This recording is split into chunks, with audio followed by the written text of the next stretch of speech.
Bueno, y el segundo tema que me tocó es dentro de la sección de monitoreo, el electro.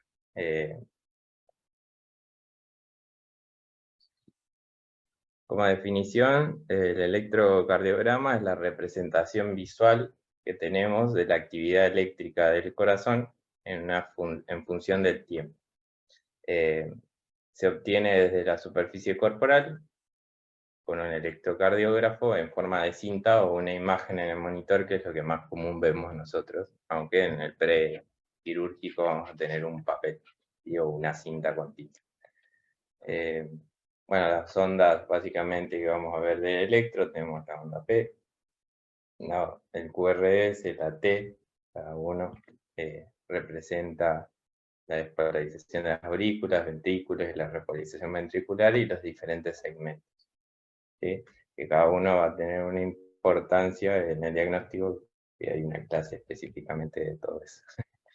En lo que es monitoreo, encontré que las principales 3 razones para monitorizar el electro son un monitoreo continuo de la frecuencia cardíaca, identificar arritmias y alteraciones en la conducción, y la detección de la isquemia de miocardio. Decía que todo paciente que se va a realizar un proceso con anestesia debería tener en su monitoreo básico un electro, o sea, monitorizar la parte de electro, sea una sedación, anestesia general o lo que sea. Hacía mucho hincapié en la colocación correcta de los electrodos, siempre que sea posible. Se dice que se tienen que conectar las 5 derivaciones, aunque con 3 también puede funcionar.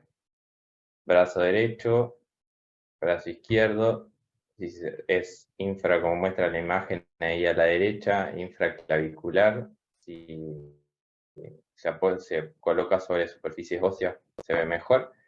Pierna derecha y pierna izquierda. La pierna derecha es la tierra del electro, así que se puede poner en cualquier lado. Ahí lo marca en la fosa ilíaca izquierda, derecha, perdón, pero se puede colocar a donde uno quiera. Y el que sí es importante es la pierna izquierda.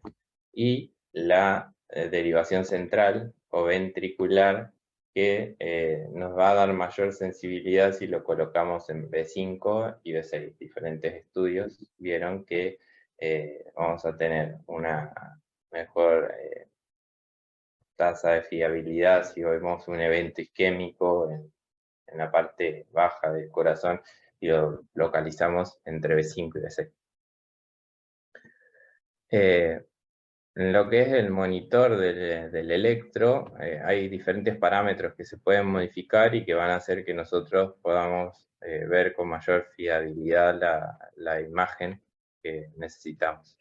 Los monitores tienen filtros, ¿sí?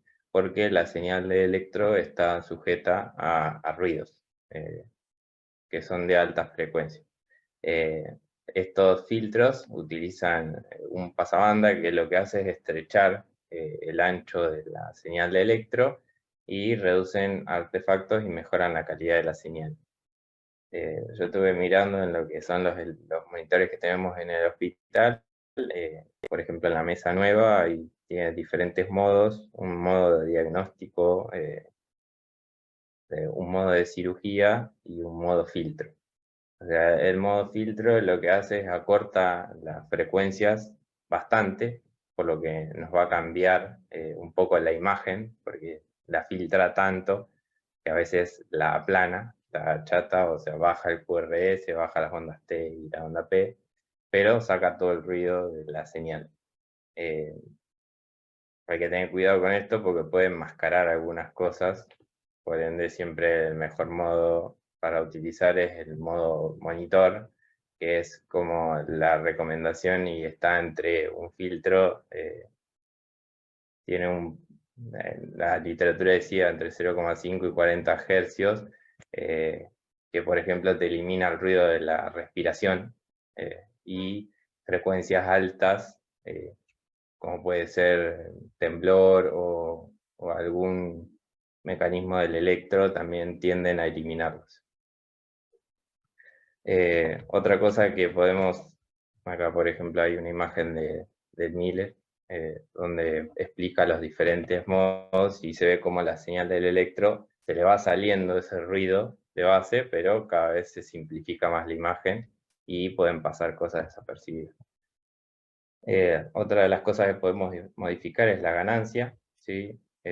Habitualmente la ganancia de un electro se registra en 10 milímetros por milivolt y está indicado con una calibración rectangular en lo que es el papel del electro, y en el monitor se ve como una línea horizontal o un cuadrado. Acá saqué una foto del monitor de la Trager, donde ese cuadrado nos indica qué ganancia estamos usando en ese momento. Se puede poner que sea automático, dependiendo de cómo es, o sea, qué intensidad tenemos de señal, o se puede calibrar manualmente.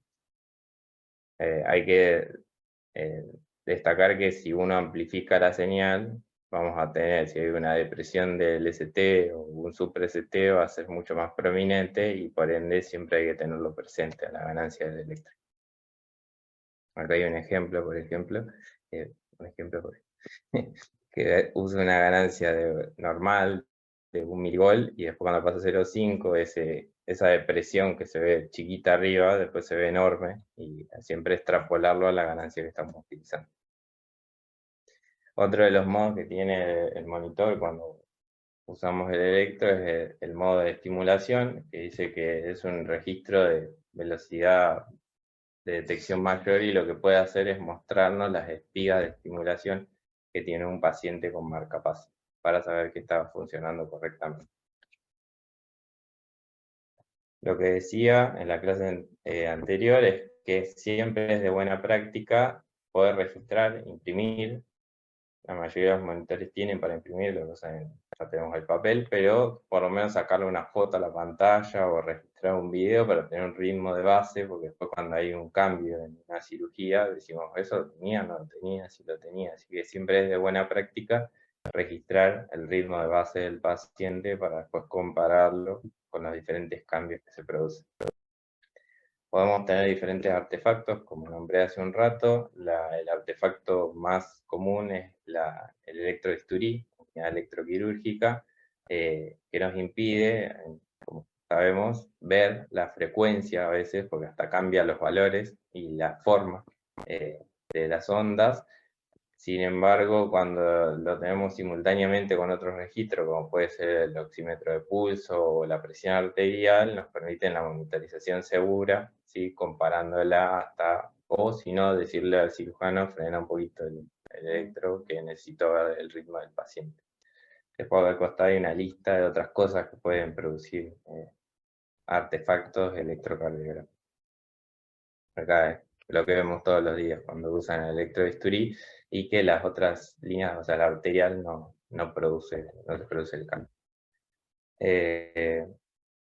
Y por último, nombraba un poquito la literatura de monitorizar la isquemia miocárdica. Todos los monitores tienen un análisis del ST, o sea, analizan este segmento y nos permiten marcar automáticamente con un numerito, un cálculo que hace al costado, cuánto se elevó o cuánto su depresión, sabiendo si hubo una elevación y es sostenida, que nos puede indicar una isquemia transmural, o si hubo una depresión endocárdica.